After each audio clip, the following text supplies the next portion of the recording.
Can you hear me okay? All right. Okay.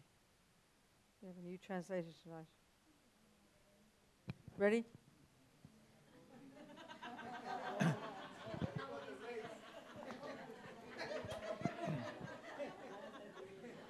Okay.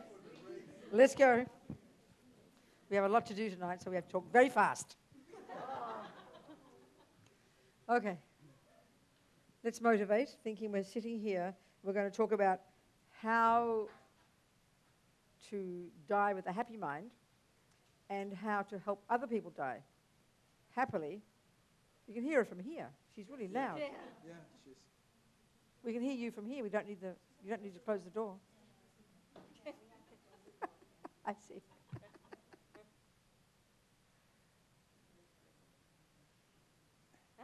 Okay, there you go. So we're going to talk tonight about how to die happily and how to help others die happily. But the real point of doing that is so that we can get a happy rebirth. That's the point of it. Dying happy is not the point. To die happy so you can get a good rebirth. That's what we're going to do. So let's motivate and remember refuge, rely on the Buddha's teachings with bodhicitta, so we can do that, so we can help sentient beings. Sing the prayers.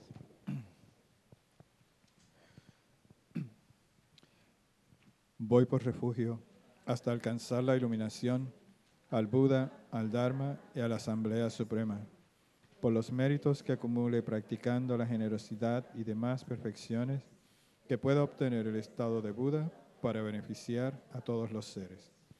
Voy por refugio hasta alcanzar la iluminación, al Buda, al Dharma y a la Asamblea Suprema, por los méritos que acumule practicando la generosidad y demás perfecciones que pueda obtener el estado de Buda para beneficiar a todos los seres. Voy por refugio hasta alcanzar la iluminación, al Buda, al Dharma y a la Asamblea Suprema, por los méritos que acumule practicando la generosidad y demás perfecciones que pueda obtener el estado de Buda para beneficiar a todos los seres.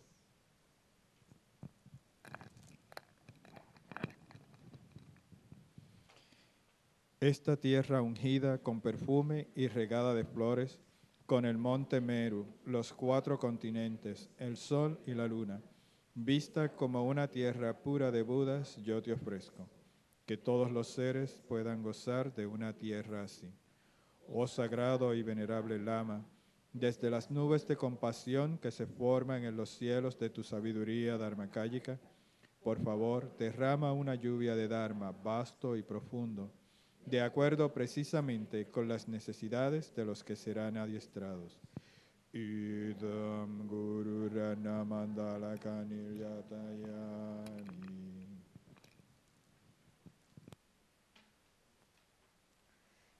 So there's this book I'm working on at the moment, editing, it's my job, Lama Zopa Rinpoche's, about, it's really, the book is actually about how to die, but it's addressed to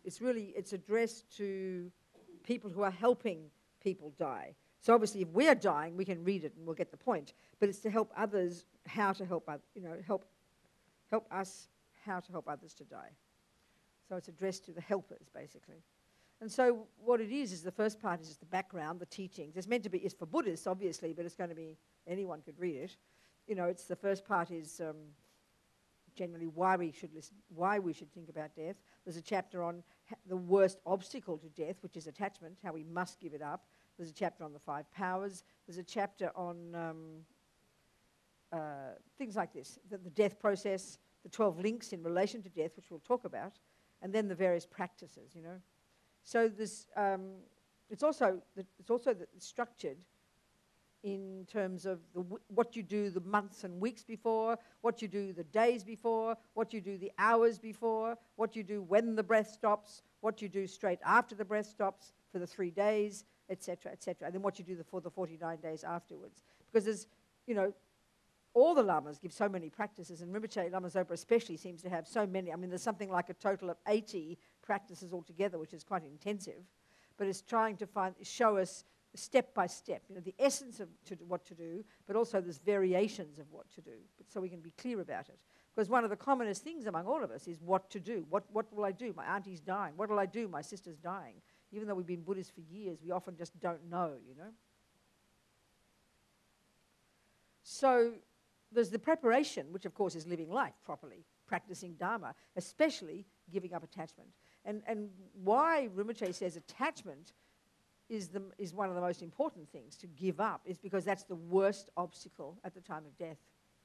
And the more we understand samsara, the more we understand the teachings of the Buddha about why we suffer, which of course effectively in day-to-day life, as we've been talking the whole time, is because of attachment, you know, then we really can understand why at death it's a complete nightmare. It causes death to be a nightmare. And that's what, you know, I've heard in the Lam Rim, they say the vast majority of human beings alive today, when they die, they will go to the lower realms, which seems a little bit depressing.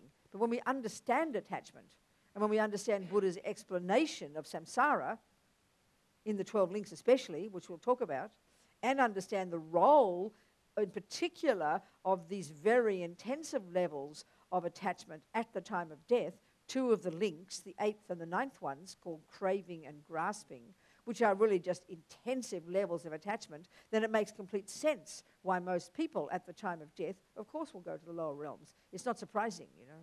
And when we remember, of course, it's not punishment, it's our own minds doing it, then we really understand why it's so important to practice in life and to prepare for death, you know, which means to think about impermanence. This is the obvious one. In the Lam Rim, we all know, Lama Tsongkhapa starts at the very beginning with thinking about death and impermanence, how death is definite, the time of death is uncertain. This is the way to practice in life, you know, so we're not surprised when death comes. And again, there too, the more we understand the way we grasp so frantically at ourself as permanent, one of the major lies in our mind, because of this massive attachment, then it's, again, not surprising. So understanding these things is so important to prepare, you know. And that's absolutely what we have to do every day, because we do not know when we will die.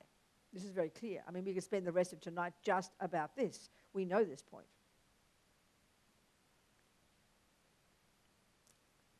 So, of course, the attachment at the time of death isn't to reputation, isn't to food, you know, who cares about those anymore, isn't to sex, it's to the body and to life itself. And, of course, to our possessions and our family. Because we've spent let's face it, most people, certainly the samsaric materialist view of life, the peak of life as far as the world is concerned is, I hear it almost like a mantra, that the top thing in life for ordinary people, for materialist people, samsaric people, and join the club here, we're all like this, is health and family. And so these are the very two you're losing at the time of death. So it's really shocking. And naturally intense grasping and therefore fear at the time of death. This is a normal way people die, you know. Much anxiety, much stress, and incredible fear. Because we've lived in denial all our lives, you know, of something that's absolutely natural, that's completely reasonable.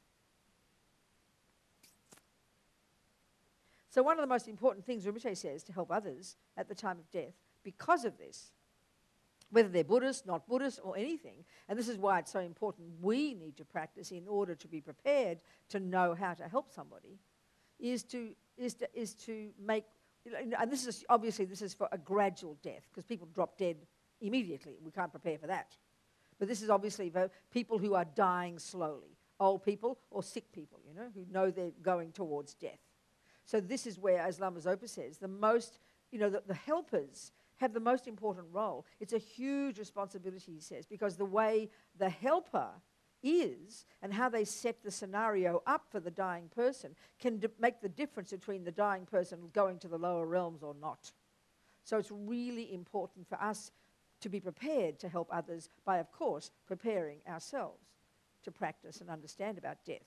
So that one of the most obvious first things he says is for the room where the person is to be really beautiful, to be really peaceful, to have it very lovely, you know, so the person's mind is more happy. The main thing is to help the person's mind be virtuous and happy. And when the mind is virtuous, the mind is happy.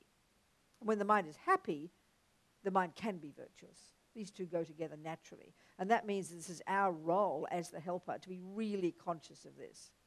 You know, obviously in the West we're obsessed with the health aspects, the physical aspects, you know. That's of course, that's somebody else's job. Our job is to help a person's mind, you know, help their mind be happy and virtuous and peaceful. So the first thing is to make the room very pleasing. The next, would mean to have it very conducive, which means, he says flowers, for example, images of the Buddhas. If the person's a Christian, obviously you have images of, you know, of the Christian things. But if, let's assume, a Buddhist here, we're going to talk like a Buddhist. You have Buddhist images. You have the pictures of the Guru. You have the pictures of the statues, the Buddhas. You'd have stupas, holy objects around. You'd make it really beautiful. Don't think that's not important. You know, when you go to the hospitals and people are in wards and they're really ugly and noisy and there's no space for anything in these machines, it's really such a stressful environment, you know. So it's so important to have a really peaceful environment if you can choose that. So many people would rather have the hospital. But really, even that one, we really, really need to think about these things and not just buy into what all the people say. I mean, if your old mum is going to die anyway, why have her in a hospital, you know?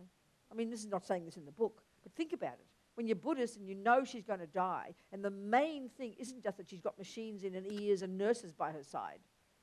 That's what she does not need. She needs us there, you know, in a peaceful environment that's familiar and comfortable. And then also the other thing is not to have gossiping and nonsense in the room. It should be the only sound, as Lama Zopa says, should be very quiet. And the only sound should be Dharma sounds. You know, quiet voices, peaceful. Because as you're sick and as you're going towards death, your mind gets very, very sensitive. One of my friends, Yeshi Kadro, an Australian nun who runs Karuna Hospice Service in Australia, one of the biggest, the most respected palliative care hospice services in Australia. I think they get government funding and everything. I mean, she's a nun, she's a Buddhist. They help every kind of person, not just Buddhists. But she said, as she can see, it's very obvious that as people are dying, they're naturally, because they're going towards death, the mind becomes more subtle. The mind is going towards your subtle mind. So therefore your mind is much more sensitive, you know, to the smallest thing that can so easily disturb you. So this is why, you know, this is me talking now, not Lama Zopa, but it's so obvious if our job is to help a person be peaceful and virtuous and to have the room nice, who needs to be in a hospital? Okay, if they need medical care, okay, and they're unconscious or whatever, but somehow if we know they're going to die, then it's so much nicer to be at home, not in a nursing home, you know. I mean, my friend also, Yoshikado, said the vast majority of people that they deal with, what they do is they send helpers to the house, you know, or to the hospice, or to the hospital, to help the dying person, to help the family. That's their service. She said vast majority of people don't die at home. I mean, I don't know about Puerto Rico, but it seems to me that's the best scenario, unless the person's on all these machines, you know, and who can afford nursing around the clock? We can't. So it's just important to think about this, that the environment that they're in is peaceful, you know.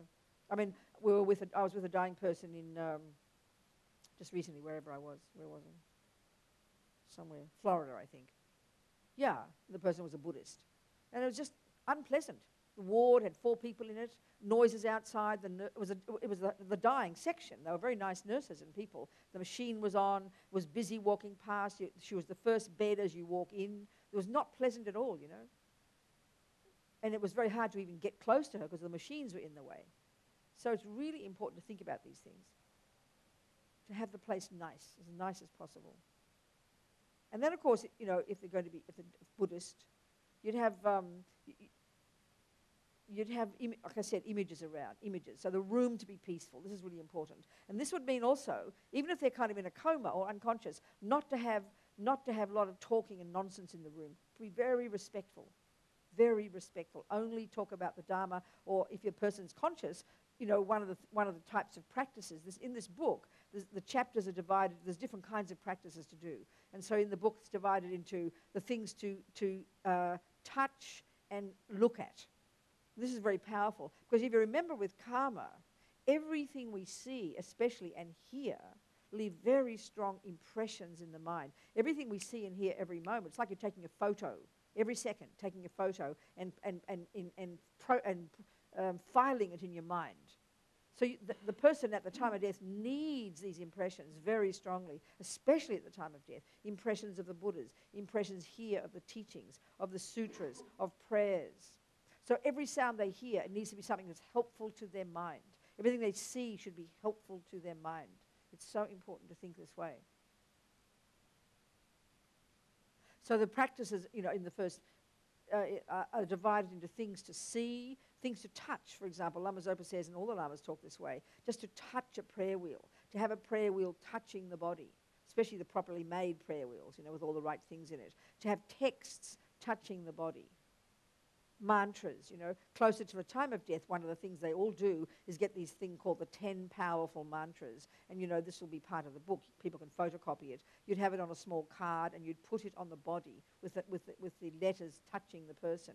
But as Holly, Lama Zopa's one of his attendants, I was talking to her on the phone because she gets all the advice to write to people. She sees with Rinpoche when he puts the prayer book on near the crown, or the text near the crown, a stupa near the crown. So having holy objects like this, the things to touch, the things to see. Then there's the things to hear. And so there's two kinds of those. There's the things to think about. So Rinpoche's got all these different kind of things. You talk to them about their guru. You talk to them about the Buddha. You talk to them about, heaven if they're Christian. You talk to them about the Pure Lands. Well, one of the things that's interesting, especially in this book, from teachings also Rinpoche gave recently, we've all heard about the Pure Lands, And often because we talk a lot about the Lam Rim, they talk about the perfect human rebirth, perfect human rebirth. We've got to create the cause to get a perfect human rebirth. But actually, the way the Lamas are talking, and in this book it really seems clear to me, that one of the most important things is to want to go to the Pure Lands. And so Rinpoche in this teaching recently, he talked about how all the Buddhas have Pure Lands. A Pure Land is just this subtle level of existence where Buddhas are existing, where one can be, and it's mostly for highly realized beings. Most of the Pure Lands, you've got to have high realizations to even get there. Realizations of emptiness, even more advanced stages with some of them, But one thing that they all talk about this, Lama Tsongkhapa included, is that the Pure Land of Amitabha, Dewa Chen, the place of great bliss, the realm of great bliss, the realm of bliss as they call it, or the blissful realm as Lama Zopa calls it. This, it seems, is you don't need to be highly realized to go there. It's one of the only Pure Lands where you can be a deluded person, a regular person, can be born in Amitabha's Pure Land. And there's even one of the many prayers at the time of death. There's this group of prayers that the Tibetans all do in the monasteries, a typical group called the 8 prayers at the time of death. So from the moment the person passes away, but later on, one of the things is to read these 8 prayers. And one of these 8 prayers is the prayer to be reborn in Amitabha's Pure Land. So it seems like in Lama Tsongkhapa's teachings also, and Lama Zopa said he was surprised when he saw this. Very often in Lama Tsongkhapa's teachings, he talks about how we need to pray, to aspire to be reborn in Amitabha's Pure Land. So we'll get to this when we get closer to the time of death, okay? So, for the person to hear the sutras, to hear the teachings, to hear the name of their Lama, to hear the Buddhas, to hear the mantras. And this is really important. If you're in the room, you can be doing this with the person. But if you're not there, one of the most important things too, especially if they're in a hospital, set it up that you've got like the iPod, or the teachings repeated in an earphone, in a plug, in the person's ear on constant playing, very quiet, so it goes into their mind, even if they're in a coma. I remember a friend of mine in Sydney. When I went to see her, she was she was completely unconscious, in a coma. They all said she was not going to come out, And I would visit her every night about midnight because it was quiet, and I would whisper into her ear, strongly, right into her ear, loudly but whispering, about her Lama, His Holiness Sakya Trinzen's praying for you. I'd say, Judy, His Holiness Sakya Trinzen's praying for you. Judy, Tsongsa Khyentse Rinpoche's praying for you. And she said when she came out of a coma, the only thing she remembered was those words. She didn't know who it was. She thought it was some blue lady coming through the window in her mind. But she remembered nothing else. But she heard those words, deep in her mind. So it's very powerful. My friend in where I was, Florida recently, she was a student of Lama Zopa's. The first day I went, and it was difficult with her family. They were very kind, but they didn't understand. They thought we were disturbing her peace by putting the earphone into her ear, But she was a student of Lama Zopa. She wanted this, but the family they were Christian, they were very kind, but they were worried, aren't you disturbing her peace? Well, don't think that she's peaceful. Just because you're unconscious does not mean you're peaceful, believe me. You're in this vivid, like a dream state, which is what a coma is. And it can be very, very stressful. Not at all pleasant, believe me. So, the one thing that could help her is hearing. So they let us do it for a little bit. And then the second day we came, another member of the family, she was more strict. She gave us like 5 minutes, So I thought, okay, no time to put the earphones in. So I just went up to her ear and I said, Pat, Lama Zopa Rinpoche is praying for you. Lama Zopa Rinpoche is praying for you. And a friend of mine was looking on and she said she could see immediately a change. And then apparently she died 2 hours later, So this is, because when you're in this state, when you're very sick, especially if you have fever, when you're in a coma, your mind's completely gone. I mean, I was close to death, it seems, like years ago in India. Choshi Senchab Rinpoche said I was close to death. I didn't know. I just felt terrible. I had fever, I had hepatitis and malaria together. And I had no idea I was nearly close to death. You just feel awful. But I was hallucinating much of the time. I was in these dreadful fevers. I didn't have a clue what was going on. And I remember nobody was playing prayers for me. But when you're like this, you're desperate to hold on to something because your mind's all over the place, So you need this so badly. Another person I went to see to help die, she wasn't really a Buddhist, but she liked Buddhism. And she was incredibly full of fear. You could see it. She was frantically fearful. And the thing is, this is where we're getting closer to the death now. I'm going kind of back and forth. But when she was getting close to death, this is where this grasping is very extra strong. This is the 12 links. I'll explain in a minute. And so she was desperate. She wanted the television on the whole time, and her family kept thinking, just put the television on. It's a noise, it'll distract her. But it was desperate for her because she was clinging to it frantically, So we tried to put on some teachings of Lama Yeshe. Then the machine broke. And then it didn't play, and for 2 hours there was silence, and then she died because there was nothing to hold on to. So her mind was able to die. Because when the attachment is so strong, you'll grasp at anything, because this is what's happening at the time of death. So if the family are all around with their emotion, oh, mummy, auntie, this is the worst way to be. And also, you should not have around them people they're very attached to or people they don't like, because the mind is so sensitive at the time of death. This could be difficult if they're very attached to people to keep them out of the room, But you've got to use a lot of wisdom, as Lama Zopa says, be very skillful. Because the mind is so stressful at that time. So everything to do is to be peaceful, virtuous, have the teachings. And also the other one is, how we're always guilty and anxious anyway about how bad we are and we're never doing good enough, right? Well, at death, it's 1,000 times worse. You're thinking of all the bad things and your guilt and your fears. So the one thing that's so important, too, is to say nice things to the person. Praise them, love them, tell them what a wonderful mother they've been, how kind they are, what a good job they've done. This will be like nectar in their minds, and it will remind them of virtue. This is so important, these things. The main job isn't to make their body right. Let the doctors do that, the nurses. Our job is to help their minds be peaceful, which means you've got to be relaxed. You've got to be peaceful. You've got to be very calm and confident. If you're starting panicking as well, that's going to be a nightmare for them. No dramas, no emotion, tears. Keep that out of the room. If you want to cry, go outside. Even if they're in a coma, do not do that. You've got to be super calm, relaxed, confident, easygoing. Because when you're like that, you're desperate to hold on to somebody. When you're a child and you freak out and you run to mummy and you're crying and freaking out. I find this very interesting. You listen. You run to mummy and then what will she say to you? How will she fix you? What will she say? It's all right, sweetheart. Everything's okay. And guess what? We believe her immediately, don't we? And we calm down. This is a very powerful point. Are you hearing my point? So when you're freaking out, you're desperate to take refuge in somebody. So you are the closest they're going to have. If they've got a lama, you remind them of their lama. But you're the closest they've got to anybody. So you've got to be a calm, pleasant, good presence for this person because they're going to be taking refuge in you. And your animal as well, believe me. This is the way an animal can get a human birth. This is why it is not cool to try and kill your animal or make it, oh, isn't it so peaceful, Nonsense. Your animal is totally attached to you. Well, at least you're a human being. So while your animal's, it's too freaking out. So if you're calm and peaceful and it's hearing mantras and it sees the Buddha and it sees you, it needs you there in its eyeballs as it's dying, because that'll leave an impression of at least a human being in their mind, which can help trigger a human karmic seed to ripen to help them get a decent rebirth, you know.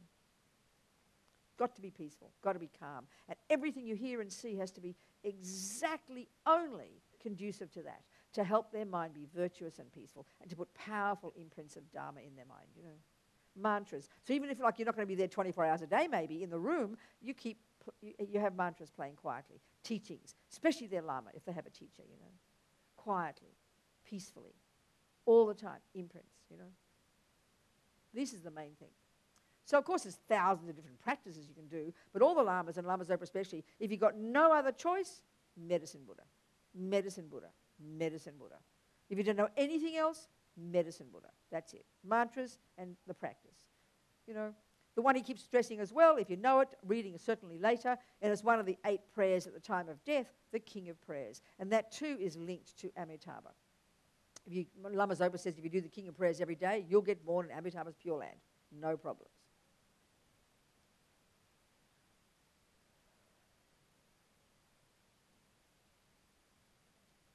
So let's just talk about the 12 links. The eight stages of death and the 12 links. It's kind of helpful to understand this. So as you know, in the tantric way of describing a person, you know, we're made up of the 4 elements. Our body is made of the 4 elements, and we have our mind. And then we're divided into gross consciousness, which comes along with gross elements, this body, the gross body, this one.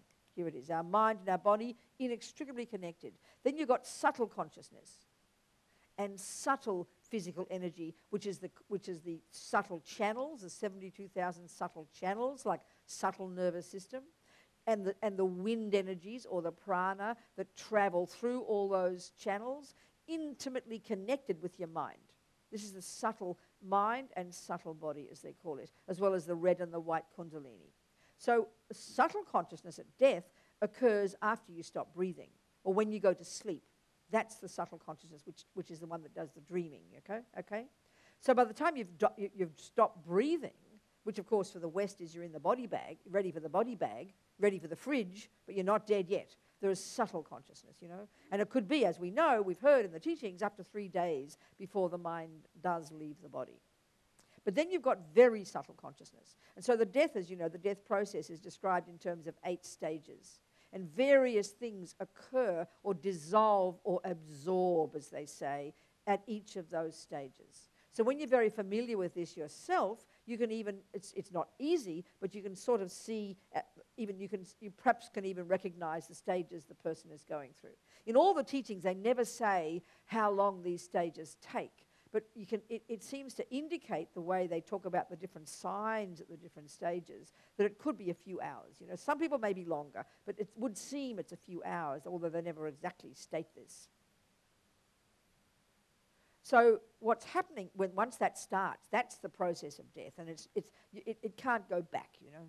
That's when it's extremely important, these last few hours before death, where it's so peaceful and so good in the room where the person is, to allow them to die peacefully, the best you possibly can, you know. So the first stage of death, various things occur, like I said, but just roughly speaking, you know, and this is exactly what happens also at sleep. It's exactly the same process, except obviously death is a much more dramatic level of dissolution, because when you wake up after death, you wake up in another body, but at sleep you wake up in this body, you know? So it's more dramatic. But the same stages one goes through, which is why when you've taken highest yoga tantra initiations and you practice doing the 3 kaya meditation and you practice going through the stages of death in your meditation, this is an extremely important practice for us, you know. And this is, again, Lama Zopa really stresses, and there's a chapter about this, about how the yogis, death is the time the great yogis have been waiting all their life for. This is what they've been preparing for. In all their meditations, they've been simulating this process of death, going through this from gross to subtle to very subtle, practicing. And when death comes, this is the perfect time for them. And we can learn to do this as well with our practices, which is why Rinpoche says if you have taken highest yoga tantra initiations, and it's really important not just to say the words of your sadhana, but to do the meditations go into the clear light, into the Dharmakaya, to meditate on emptiness, because you're practicing getting ready for death. This is very important. So the first stage of death, the first of the 8, the earth element ceases to function, which makes your body very thin and weak, but also like very heavy. And I remember when I was close to death at this experience, I remember my body felt like it was sinking into the bed. That's how they talk about it. It's like that. Obviously, I came back. I didn't die, did I? But it was like I went through the stages, but I must have come back. Anyway, the body was like lead, you know. They say it's like that. Then also, at the same time, there's an ability of the mind, one of these 5 wisdoms that they talk about that have a relationship with the 5 aggregates. The first one is his ability to distinguish, to hold much information in your mind. We can see that. You know, when you're very tired, you can hardly hold any information in your mind. Your mind's kind of shrinking because everything is absorbing into that darkness of sleep, you know. Same at death. At the same time, your eye consciousness ceases to function. So you know when you're really tired and you're talking to a person, it's like you don't see them. Your eyes are open, but you just don't see. This is what's happening. Everything, the energy is very powerful, absorbing in. Then also, as we know, there's the death process. At each stage, there's this subtle sign or indicator that is not evident to us. It happens every time we sleep, but we're not conscious of it. And the great yogis are, though. So this one is a mirage, they say. And this is, think about a mirage, it's like the interplay of earth and water, isn't it? Well, the earth element now has absorbed, and now the water element is prevalent. So now the second stage, this wisdom is this ability to distinguish between pleasure, pain, and indifference. This ceases, this particular wisdom. Then there's the ear consciousness ceases. You know, like again, you're listening, you're talking to your friend, and you're nodding off to sleep. You're still sitting there, but you lost what they said the last 10 seconds. We've had that experience. The ear consciousness ceases. The water element ceases. The liquids in the body dry up. And then the sign, the inner sign, is this sign of, like, they say it's like, it's the interplay, I think, you know, of water and fire. Next one, water and fire. You think it's like sparks, isn't it? No, smoky, steamy. It seems to be it's steamy, but they say smoky. I mean, I'm sure they know more than I do. But if it's water and water, fire and water and fire, that's kind of steamy, isn't it? Think about it. They say smoky. Okay. Then the indicator there. Yeah, that's right. And the next one is the fire element. The heat in the body begins to cease, which is, you know, the heat which causes digestion. You can get very cold here, and it's very important not to really buy into this, to realize it's just karmic appearance, because this can help you get born of the cold hells if you're clinging to heat. And then at this point, the ability to distinguish between friends, enemies, and strangers. You can't tell the difference. You're losing the plot bit by bit, you know. Your mind is kind of shrinking. And then the indicator here, the sign here, is of like sparks, which is fire and air. And then by now, your eyes have ceased. If they're open, they won't close again. The eyelids just stay open. By this point, your gross consciousness is practically ceased. And so at this point, Pabonka Rinpoche says, the karmic seed that is going to ripen, which will be your next rebirth, is activated by what occurs before your gross consciousness ceases. So this is why it's so important before this point that you're hearing the Dharma, seeing the Dharma. And at this point too, and this is even before you stop breathing, this is where it seems to me, when they talk about the 12 links, okay, the 12 links, the first one is consciousness, and the second one is karma, and that's referring to the complete karmic seeds which we sow in our mind, that when they ripen, they will be the one that is a complete karma, which ripens as a type of rebirth. And every millisecond, we're planting those. And it's highly complex, of course, how they describe it all. That's number 2 link. So then you get to, forget the others. In life, these are happening every second. So 8th and 9th are the 2 that play a very powerful role at this time in death. They're called craving and grasping. Mostly they're referred to as this. Sometimes people use different terms. But all they are is attachment. but there's a particular function at the time of death. In daily life, the craving, it's every second, every millisecond this is happening. The craving for something arises in the mind, and then what grasping is, like you think of the chocolate, and then grasping is when you go get it. You know, when you're sitting there, and then you start to think about it, and you just can't stop yourself from doing it. Like the thought of the cake, and then the hand is out there. So this is really the way attachment plays itself out, and you get the object. Well, these are very powerful at the time of death. And this is the point that Lama Zopa makes, which is very, very interesting. Basically, until you realize emptiness, you're going to have this craving and grasping. You can't avoid it. Whether you're virtuous or not, these are just naturally what is arising in this mind, in this samsaric mind of ours. And in particular at the time of death. So as Pabonka Rinpoche says, the seed that will ripen, the number 2 karma, the link, that will be the seed that will be activated before the gross consciousness ceases, and it's activated by craving and grasping, which seems, they don't say it in the teachings, because one is the tantric model, the 8 stages is the tantric model, and the 12 links is sutra, so they never compare them. But if the gross consciousness is ceasing around about the 3rd and the 4th stages, right? And if before that, when you're still able to hear thoughts and hear teachings and have virtuous thoughts, this is activated by craving and grasping, so we can deduce it's around about there. So this is why it's so important just before death that everything is perfect, you know, for the person.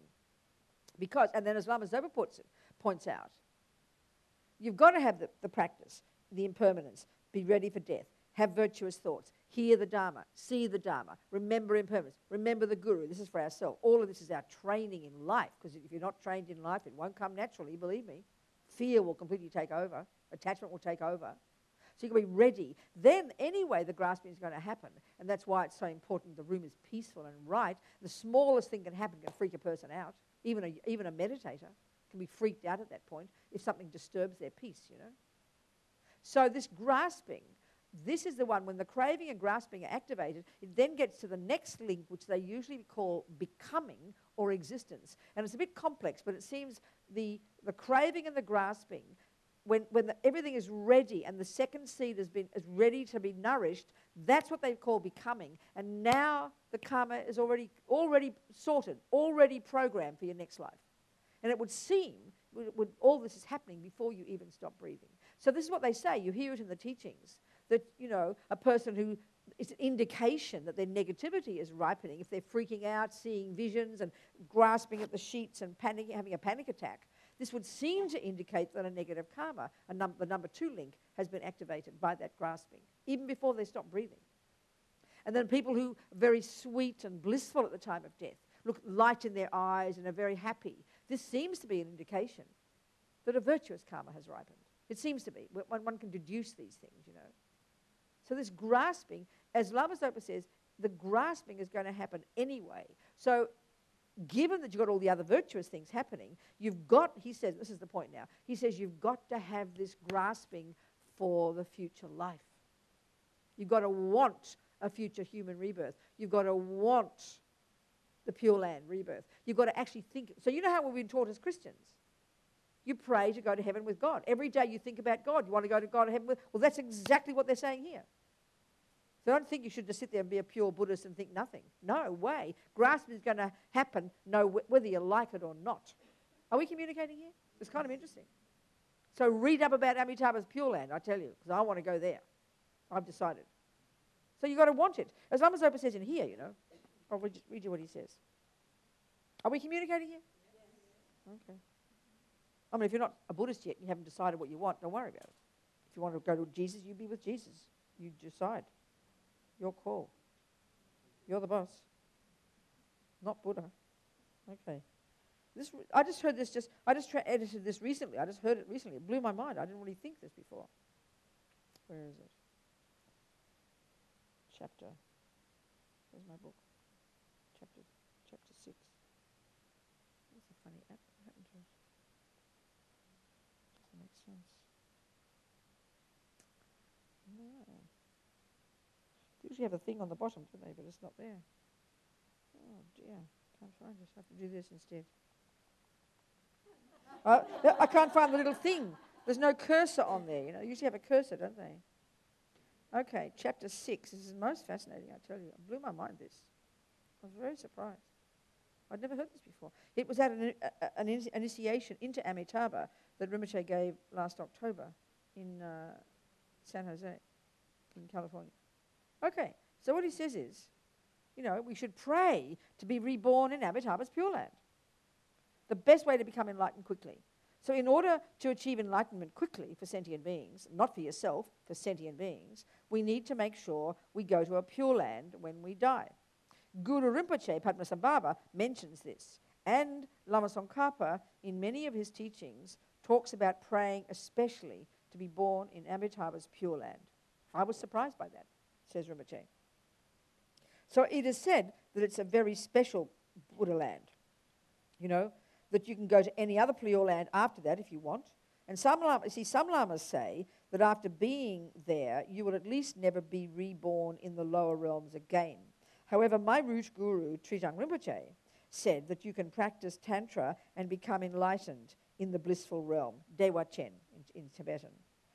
And not only that, you can achieve enlightenment more quickly there than in other Pure Lands. So it's important to be reborn there. Because this is what it says in the King of Prayers, you know. You pray to be born in Amitabha's Pure Land, and then you get enlightened quickly, and then you can come down for sentient beings and be of use. At least we, you know, don't make a mess by then. We can get enlightened quickly, and then come and be useful to sentient beings. Sounds like a plan to me. So he says there are numberless Pure Lands.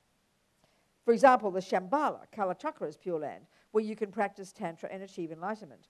Vajrayogini's and Haruka's Pure Lands too. You can definitely become enlightened there. But however, he said, to be born into many of the Pure Lands is very difficult. For some, you need to have achieved the 8th bhumi of the Mahayana path. To be reborn in the lowest Pure Land, you need to have cut the ego, you know, the ignorance holding the I as truly existent, which means you need to have actualized the bliss of the ultimate reality of no self. That's the third path, the path of seeing.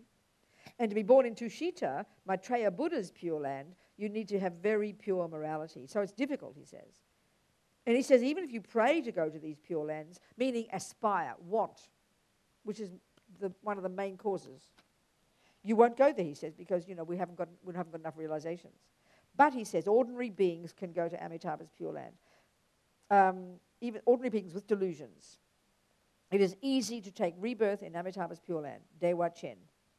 And this is because of Amitabha's Buddha's prayer. Savior Amitabha himself accepted that we ordinary beings can be born there. In the Arya Amitabha Sutra, it says, whoever hears the name of Amitabha and dedicates the merits to be born there will be born there. So there is no Pure Land easier for us ordinary beings to go to than Amitabha's Pure Land. Therefore, we should make effort to be born there. So he says we need to create the cause, and he said there were 4 causes, but he couldn't think of 4, so he's given 3.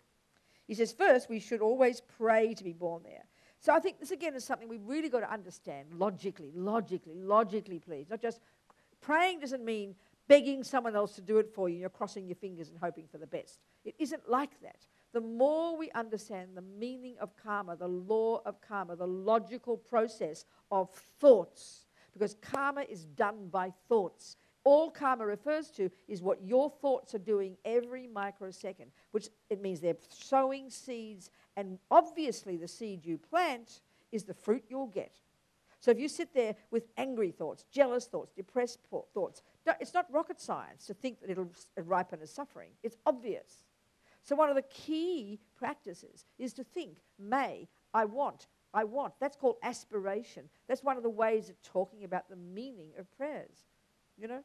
It's not meant to be frantic or crossing your fingers or wanting God to do it for you. That's not the meaning at all. First, we should always pray to be born there. This is one of the main causes. Well, let's face it, it's one of the main causes for anything. You know? I'm sitting here thinking, I will walk out the door. Well, guess what? I won't sit here. Believe me, my legs will take me out. But if I'm not thinking I will walk out the door, my legs will stay right here. Because everything, as Rinpoche says here, it's what it's saying in Tibetan, everything exists on the tip of the wish. Intention. That's the meaning of intention. That's the meaning of karma. The thought leads you everywhere. all the way to enlightenment, all the way to hell, all the way to the door. No difference. Your mind is the boss, babies. Do you see what I'm saying? So when we get this, prayer is logical. The blissful realm, so he says, without praying to be born there, it's not definite that you will be. So there's a saying, everything exists on the tip of the wish. Whatever happens depends upon your intention, and that's karma. Whatever prayer, whatever wish you make from the heart will be successful, including the bad ones, obviously. Second, we should think, this is also very logical, and this is one of the major ways to help your dying loved ones, you know. You tell them about, if they're Christian, you tell them all about heaven, all about how beautiful it is there, how lovely and how nice and how pleasing and so much better than here, and the things are lovelier there. You know that wonderful story they always tell about the monk who couldn't die properly. He couldn't do his powa properly. And he was a practitioner, and he wanted to go to Tushita, the pure land of, who's Tushita? Maitreya. So his guru, he had different variations of the story, but his guru could see with his clairvoyance that he was having a problem, he was stuck. And so he sent his little monk, a little attendant monk, to the meditator, and he said, tell him that the butter tea is better in Tushita.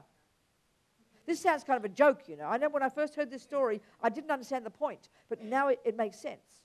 Because you're using this grasping to get past this ridiculous old bag of bones, which is now dead, to the next place. So you might as well want something perfect, want something auspicious, want something reasonable. That's the meaning. So then when he heard this, he was able to let go of the grasping, and his mind zapped off to Tushita. So it's really important to think about, also Holly said, I just spoke to Holly today, she said, there is a text that Rinpoche said is so wonderful to read. It describes the pure land of Amitabha and how marvelous it would be, how it would make us so happy to hear it, how beautiful it is there. But I suppose for most of us, you know, when we were Christian, maybe we believed in heaven. Then we gave up Christianity, some of us maybe, and then we stopped believing, quote unquote, in heaven. So then we hear the same thing here. We're a little bit cynical, you know. Do you understand? Oh, God, this sounds like the same. Might as well stay a Christian. What am I doing this for, you know?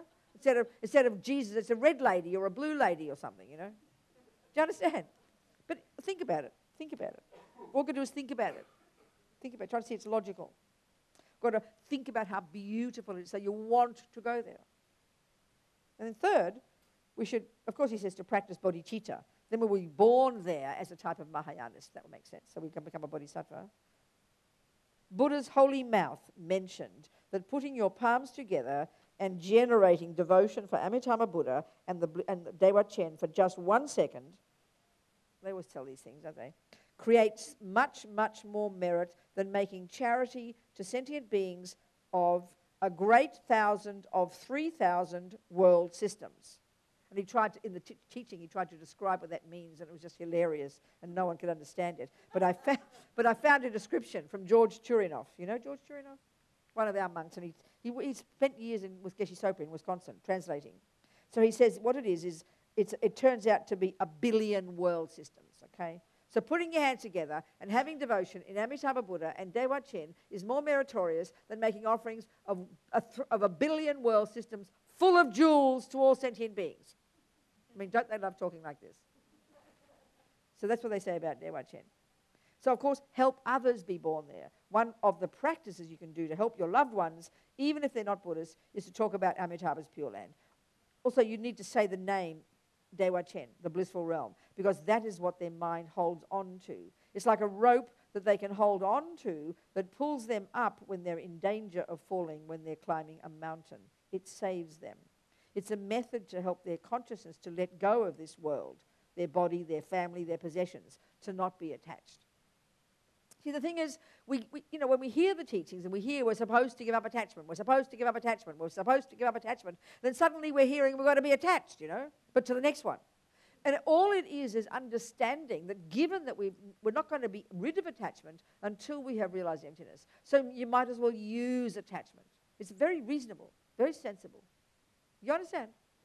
So use it with all your might. Don't be fearful. Don't be afraid. Don't worry. Don't think, oh, who knows when I'm going to get reborn. You can decide, this is where if we really understand karma, that it is natural law, then it's logical you can organize your next rebirth. It is logical. So please think about that. Know that you're the boss. Don't just, that's where praying is wrong, and we just hope, oh, please God help me, and you do nothing. You stick around cheating on your wife, and you just hope God will look after you.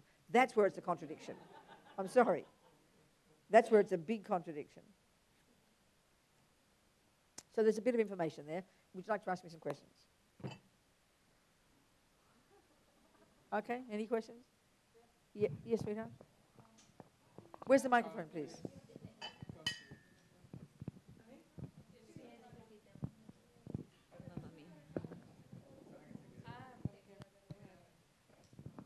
Okay. And I think you kind of mentioned this a little bit, but how do you balance praying for going to the Pure Land and you're managing your desires, right? Because you don't want to obsess so much about your, what you want for yourself in the next life, that you're also, like you said, grasping or having desires. So what do you mean balance it with your desires? What do you mean? Give an example what you mean by that. How would that look in your daily life? What do you mean? Well, I guess if you're imagining so much, this experience, that you then become obsessive. Well, that's right. That would be foolish, wouldn't it? Right. It would seem contradictory that's to right, the teachings of having. Yes. But it's like, I can't imagine we're going to get too excited about it. I think we're going to be much more excited about chocolate or something. Okay, I'll balance it with some chocolate that's right, at exactly. times. So I think it's the time of, it's to think about it now reasonably if you're going to think about it. But the thing is, would you agree at the moment when we're all young and perky and healthy? I mean, we all think we're young and perky when we're really old, but never mind, but when we sort of don't think we're dying, this is where thinking about impermanence and how it's natural already is a powerful antidote to attachment, because we're being realistic. So as long as you're practicing impermanence and practicing every day, then you will be realistic. And then when you do your aspirations and do your practices, I don't think you're going to get obsessed with Amitabha, frankly. And I think you do, well done, girl. I think it can't be bad if it really is obsessive. And at the time of death, you can't think of anything better. That's fantastic, because this is all over. We're like a flower that's already wilting. It's already dying. There's nothing left to hold on to. The fact is, we should realize this now, that when there's you kind of young and no wrinkles, and you probably don't think about death much, and that's natural. Even when we're old, we don't think about death much. But it's like, but when you're already in the bed and you know it's coming, I think then if you're going to obsess too much, I think, well done, girl, obsess. Sort of things, rather than obsessing with your body, obsessing with your family, holding on, grasping. This is not useful. You might as well grasp with the next one. And this is what Rinpoche is saying. This grasping is very powerful. So it has to be to the next one. But when we're in daily life, and I don't think there's a great danger that we're going to get too obsessed with Amitabha's Pure Land. I'm not sure. You understand my point?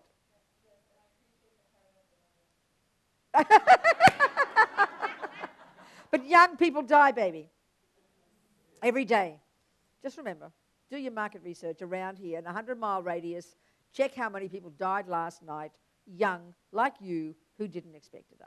So, as Zopa says, it's rather funny. We think the whole world is divided into dying people and living people. And of course, if you're not sick and you're not old, you're a living person, aren't you? And then you hear about somebody who's dying. It's like this special kind of race of people, isn't it? You don't talk about life with them because they don't have a life. You don't talk about tomorrow. You don't talk about. You look quiet and you look sad. You talk in hushed tones. Oh, it's ridiculous. As he says, living people die before dying people every day. It's a fact. So it's kind of ridiculous. I always quote this, a friend of mine, who's a Buddhist. I always hope she doesn't hear my tapes because she knows I'm talking about her. She doesn't listen to what I say anyway, it doesn't matter. But she was a very special person. And her husband, both Buddhists, right? And they divorced. And so then soon after, he was only 40 or something, he had got this terrible cancer, and he was going to be dead in 2 months. So she went back to help him die, doing his practices every day, living with him again, But then 2 months came, and 3 months came, 4 months came, 5 months came, and they're fighting again, and he didn't die. He became a living person again. So she had to leave him again because he didn't die according to schedule.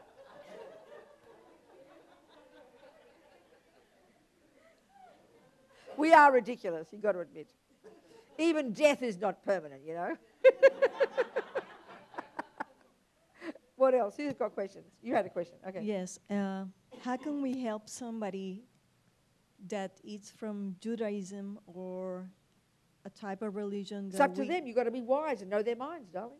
You've got to know That's their the thing, minds. that we don't have the time. Let's say that we are in a hospital visiting somebody else. All of a sudden we realize there's somebody next door who is dying and is alone. So then? And What are you he's asking me? Huh? What are you asking me, Petal? How can we help Use that your person? wisdom. Use your noggin. Use your common sense. Okay. I'm not going to say any more. Okay. What would you do? Well, first of all, I will put myself right in front of the person, if he or she can see me, and I will touch the person. What for? What a stupid thing to do. You would not touch them. Wrong. Well, according to the courses that I'm taking in thanatology, that's one thing I'm that you telling should you, do. Buddhism says do not touch the person who's dying. One of the worst things you can do is touch them. Because this can help if they're dying, actually dying, that helps the consciousness leave there. And this is something else we'll discuss. But it depends on how close to death they are. The point is, remember the Buddhist view. I'm telling you the Buddhist view. As we see, whatever we happen through the senses is very powerful. Okay? Mm-hmm. So if you know they're Jewish, but you have to know they're Jewish, right? Mm-hmm. You have to know that they're Jew and Yes. that they've got faith. Maybe they're not religious, they don't like God, and they'll tell you to go mind your own business if you start talking about God to them. So you've got to have enough wisdom to know what they're like. You've got to have enough wisdom to know even if it's useful to go. I mean, otherwise it's very rude sticking your nose in their business. You don't even know them. I'm not sure. Why do you think that's good? Well, basically because if you're in a hospital, you're a thanatologist. Who? Thanatologist is a person, is a profession right now that is helping hospice in the process of dying. So if it's your job, you mean? That's my job. But do they want you there, these people, that you're going to walk up to and stick in your face in and touch? Well, Have they asked you to be there? well, I'm just supposing. I know that, darling. I know that. So it seems you need to have the wisdom to know if that person even wants a stranger to come up to them. Isn't it? But if you know, because you're visiting your friend every day, that they're there and they're alone and that they love God, well then, of course, go and talk to them in their ear and say good things about God. God loves you. God, heaven, and help them like that. That's the most powerful thing. Touching won't help. What good is touching? Disturbs them. But what they see through here and here, that's powerful, especially here. Can you understand? This is the Buddhist view. To put good imprints into their mind, to make their mind virtuous and peaceful. That's the key job. Do you understand? That's the point of it. So if touching them helps them do that, then darling, do it. But that's the point. The goal is to help virtue rise in their mind. That's the point. Because that will activate virtuous karma and help them get another decent rebirth. Do you see? That's the point. You won't, in any of the hospice things in this world, you won't learn that. It's all about helping the person look nice and then all the grief of the people. This is not the issue here. It's help them. So the fact is, it's not even about helping them die. It's helping them get a good rebirth. That's the real job. Do you see my point? Because helping them die, that will be what a thanatologist will do or a professional will do. But what you're talking about is It's helping them get a good rebirth. That's the real job. That's the agenda. Okay. That's the point. So whatever you do to help them die has to help that. And that's what we have to remember too. We have to remember that. I remember reading about how Steve Jobs died, and I love Steve Jobs. I read his biography, okay? And he knew he was dying, and his mind was very powerful. And you could tell by even the way he talked that he really could understand impermanence, And then his sister, who'd been adopted, they'd both been adopted, she talked about the day that he died. And she said she went to the day he died. And this is what she said, and I found this very powerful. Something like this. She said he was packed, ready to go. So he was ready for death. Meaning, wherever he thought of the next life, I don't know, but he was not. The usual one is fear and drama and holding on and emotion and don't want to die. That's the usual for most humans who have never thought about it. So at least he prepared, and then died with a happy mind. This is the point. So during life, to practice, preparing, realizing impermanence, understanding attachment, lessening attachment to things because you're going to die. This is already the most powerful practice. So when you do die, your mind is peaceful and you're greeting death, but not just death. Next slide. I always remember whenever I use example, And I always use the example of when I was here. What year was it I was here and I did that apartment? I did my retreat. When was that? What year? 10 years ago? Remember?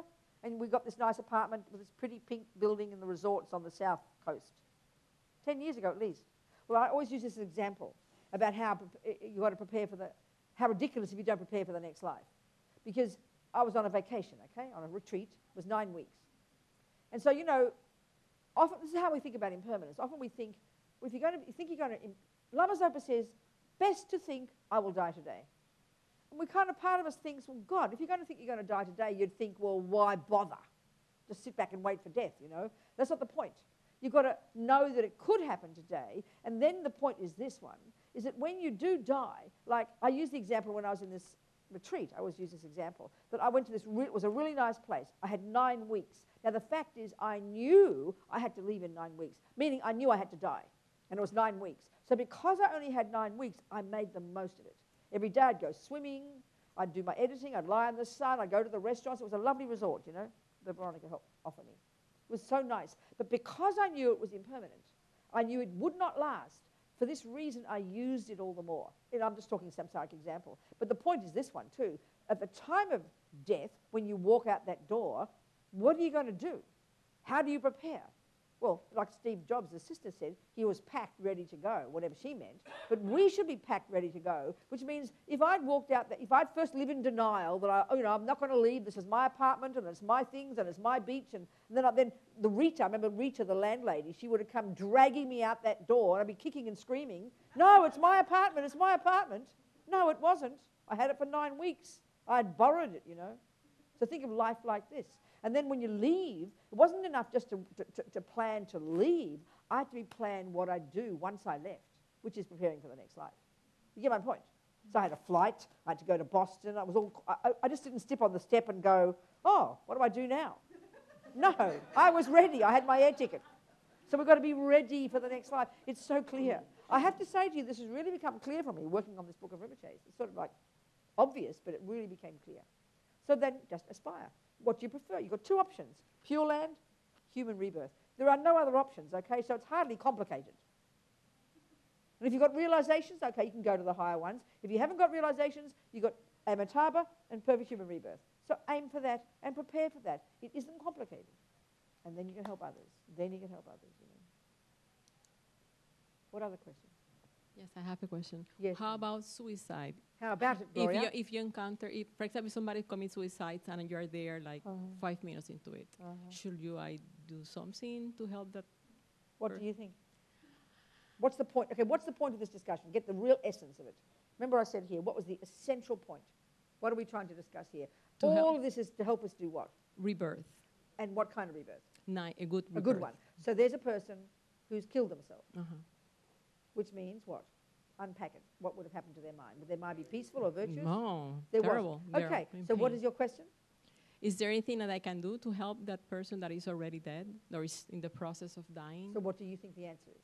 Yeah, but what I'm asking, what do you think the answer is? I guess I have to. Well, that's all the practice in this book, isn't it? Medicine Buddha, all the things that you do for do mantra, the right there, sit there. Right that second. Okay. As loud as possible. Okay.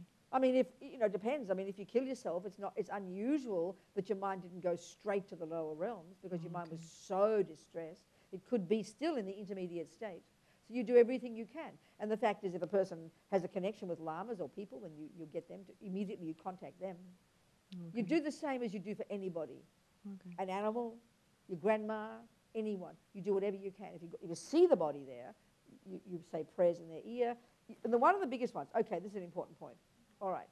Because the vast majority of people won't, you know, allow the loved one to stay in the bed for 3 days without calling the authorities. I mean, we used to do that. I know when I was a Catholic, you'd leave your auntie and your grandma for a couple of days. You know, the nuns would come and they'd do prayers. Same here. So 3 days is the ideal. So the thing is this. It's easy to tell whether the consciousness has left. There are there's one section in there, how to check whether the consciousness has left the body. And one of the easiest ones is really not complicated because in the whole process of death, the whole dissolution process, everything gathers to the heart chakra. All the energy, all the winds, all the mind, everything gathers to this one spot here that's called the heart chakra, in the center of the chest, just in front of the spine, okay, where the subtle channel is, the central channel. All the energy gathers there. So it's immediately clear, and even with an animal, if the rest of their body is frozen cold, if you put your hand just above there and you can feel warmth, that shows that the mind is still there. When the mind has gone, it is cold. That's a perfect way to check, you know. That's one thing. But the other thing, let's say you're in the hospital and you can't ask them to give you the bed for 3 days. If the person's going to give their organs, you can't ask them to wait for 3 days. And if the person is in a road accident or dropped dead at home, I mean, the thing is, anyway, I'll say it in a minute. But the first thing, you know, especially if they drop dead at home, one of the things we freak out. You know, we think, oh my God, ring the ambulance, ring 911. It's ridiculous. Legally, you don't actually have to. I've heard, you should, and it's important you should know these things. Even legally, a friend of mine checked up in the different states. You know, she did some research for me. You don't even have to. It's only if there's an unusual death that you should even call somebody immediately. You don't even need to use a funeral home. You don't need to. There's no law that says you have to. But just we do these things because we all freak out. You know, so that's why we should think about it in advance. Be very clear what you want to do, and be very clear the person. So the friend of mine was a Buddhist. The husband and the wife and the daughter all Buddhist.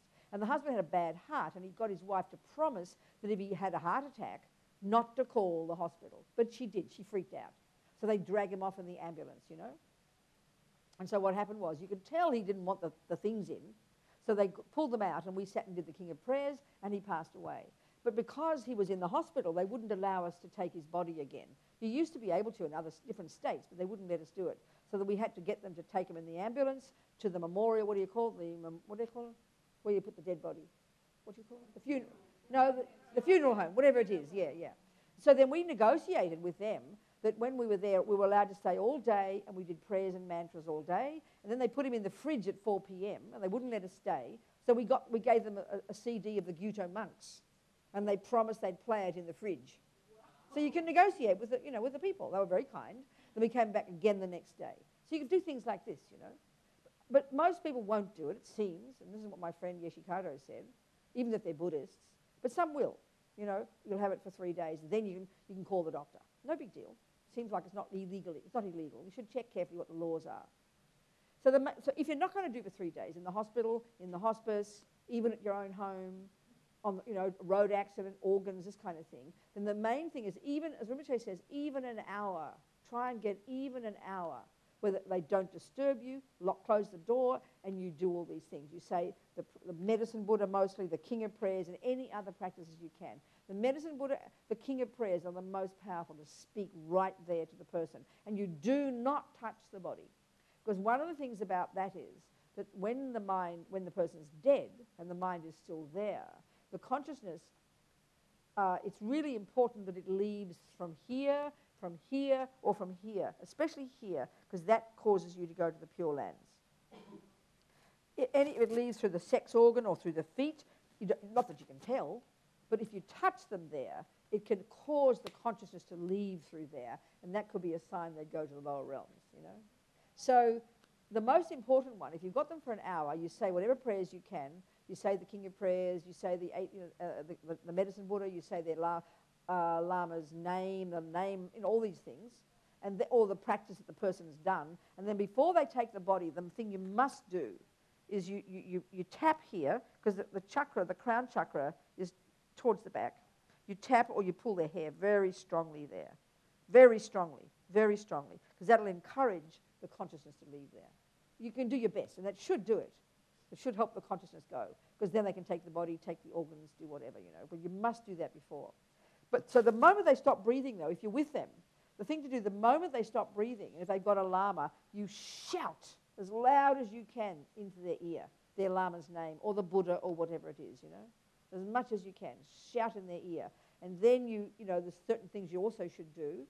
You can have like mani pills or kala chakra sand, where you put it on their crown. Before they stop breathing, there's certain blessed pills, like inner offering pills or poa pills, you mix with water and put in their mouth so they can drink it before they stop breathing. After they're dead, you put on their crown. You put mantras on here. You can leave the stupa by their body. These kind of things, okay? Do you understand? These are the things. There's certain things to do. So it's all in the book. It'll happen. They're in the book. And there's lots of these instructions all around all the time. It's just trying to get it all in one place with all the practices as well, you know. Any questions? When is the book coming out?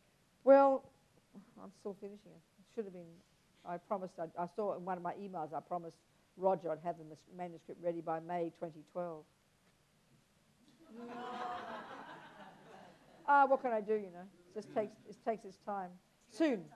Huh? No, soon. It'll be ready soon. Wisdom Publications will do it. It'll be ready. So the first part will be all about death, impermanence, the 12 links, the 8 stages, about the Pure Land. The main part will be what to do at the different stages, and then there'll be all the practices, like 80 of them, all the practices listed in order, like they've all got a number, you know, to make it as easy as possible for people to have the whole book together. That's the idea. That's the plan. What else? Questions? Yes.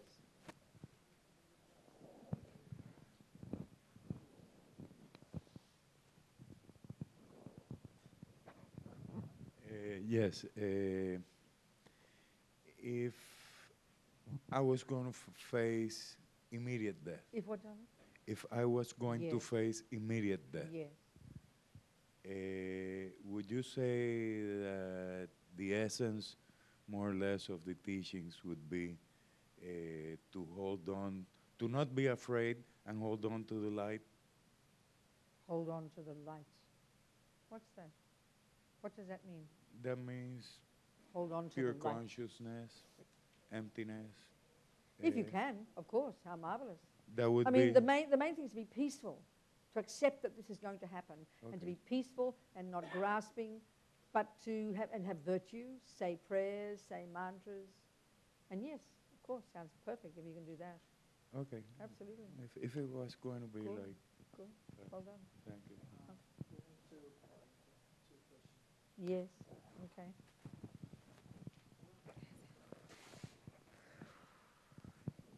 We just have two. Just one because the other one was answered. Was Yes, her same okay. question. If someone has an accident and knows that is going to die in a few minutes, what kind of mental practice can do? Same. Mantra. You mean yourself or someone else? Yourself. What can I do for yourself if Well, you... my darling, if you had an accident, you're going to die in a few minutes. Do you really Exactly. think you're conscious? Do you think you'd be conscious? I'd be surprised you're conscious and you're really clear. I'm very surprised. Do you think? I've had an accident, I'm going to be dead in 3 minutes. Do you think? There isn't any scenario when somebody might know. Huh? There should be some scenario. So you mean you're lying there in an accident and the ambulance guy says, you've got 3 minutes? I'm not trying to be comical here, and maybe I'm misunderstanding the person's question, but I'm not so sure you're going to... I mean, the point is, if you are in an accident and you're close to death, then the only way you'll be ready is if you've practiced all your life. It's totally unusual that you're not going to be completely freaked out and losing out of your brain. Do you not think, people? Do you not think? So unless you've got to have practiced, like anything. I mean, even just to go on your driving test, if you haven't practiced, you'll make a mess, right? So what makes us think we're going to be calm at death, especially if you had an accident? Oh, my God. Huh? How is it for people who have realization of like emptiness? It's bliss. For them, it's death. They can't wait. They've been waiting for death. Death is their best time. Yeah, but what do they visualize?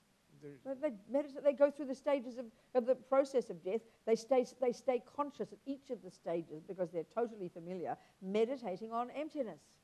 And then they get to the subtle level, and then they actually meditate on the Dharmakaya, and they become the Buddha then. They're able to go through the stages of consciousness without losing awareness.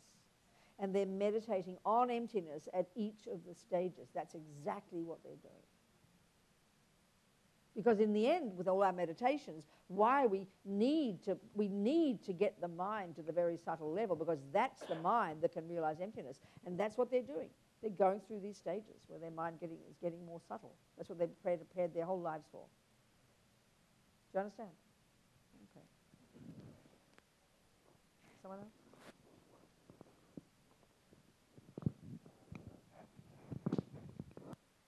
Oh, someone else? Everybody else? That's it? Huh? Time to go home, you mean? Is that what you're saying? Okay. Yes. I can talk. Hi. Okay, I have a question. You know, when you're meditating, you're trying to meditate, it's very hard, of course, because some people say that you have to meditate and get to that, you know, stage where you don't hear anything, which is practically impossible. And then you have, when you're trying to do this kind of meditations, and obviously you're already having a fight within yourself, trying to not to hold on to anything, just let the thoughts go. What kind of meditation is this that you're talking about? What is the particular technique? Well, I don't know the name. What do you do? Normally they tell you try to be calm and just just get to that place where you can. But what is the meditation you actually do? What's the technique you do? Can you describe the technique? What do you do? I just let the thoughts flow. So you sit on the floor and you sit down. You close your eyes. I sit and I close my eyes and just what let do you everything focus on? Whatever just comes up, and then eventually it's just it feels peaceful. But obviously, I cannot. When you're trying to meditate, this kind of meditation, you mean? I'm sorry. And what do you give a name for this meditation? You don't have a name? I would be lying if I give you a name. Who taught you this technique? Well, normally I the things you read. I don't have anything. So the object you're seeing, you're watching, is the mind, is it? Right. The mind. Right. So. So the object you're focusing on is the thoughts. Correct. Right. Correct. Okay. So how do we, if based on what you're telling us today, if I'm trying to prepare myself, what should is there a mantra, or is there anything I should be, I'm not explaining myself, I'm sorry. I understand, darling. The Buddhist teachings, have you studied the teachings at all? I am beginning. You're beginning. Yeah. Well, one of the crucial, keep the mic, sit down, we'll talk. Sit down. Keep the mic just in case we need it. The point is, the real kind of practice for this, the real training for this, isn't just a meditation. That's one of the tools we need to use. But the real one is the giving up of attachment and fears. So the more and it's hard to see this level of attachment. Buddha makes a big fuss about this, how deeply ingrained attachment to every second, ourself, our thoughts, our feelings, what people think of us, our family, our everything, and it drives us. It's like the engine that drives us. So, of course, because of this, we live in denial of death. We don't want to know about death. We never think about death. It seems like a dirty word. You understand? Yes. So then the key way to prepare is by thinking about impermanence, how realizing that death is completely natural. Every time you see ants die, dogs die, cockroaches die, your auntie die, you just have to go, okay, there it is, it's natural, that'll be me one day. So when you get more realistic about reality, this is so much of the fears are gone, because you know death will come, and it will, no matter when it will come, because you're practicing your life giving up impermanence, realizing impermanence. You're therefore practicing giving up attachment because you know you won't have them at the time of death. This is the essence of what you're doing as a Buddhist, taking all the teachings. And then you think about karma, which means every single thing you do and think and say is programming your mind, and negative karmic seeds will only ripen as suffering after you die, and positive karmic seeds will only ripen as happiness. And given that you want happiness, then you're going to practice virtue in your daily life. So that when you do die, whether it's tomorrow or in 50 years, you will be ready. It won't be a surprise. But most people are just totally shocked by death because we're living in denial of it. So that's the problem, do you see? So by living your life in a different way, using the Buddhist teachings, understanding impermanence, giving up attachment, practicing virtue, then when death comes, it'll just be the next step. No big deal.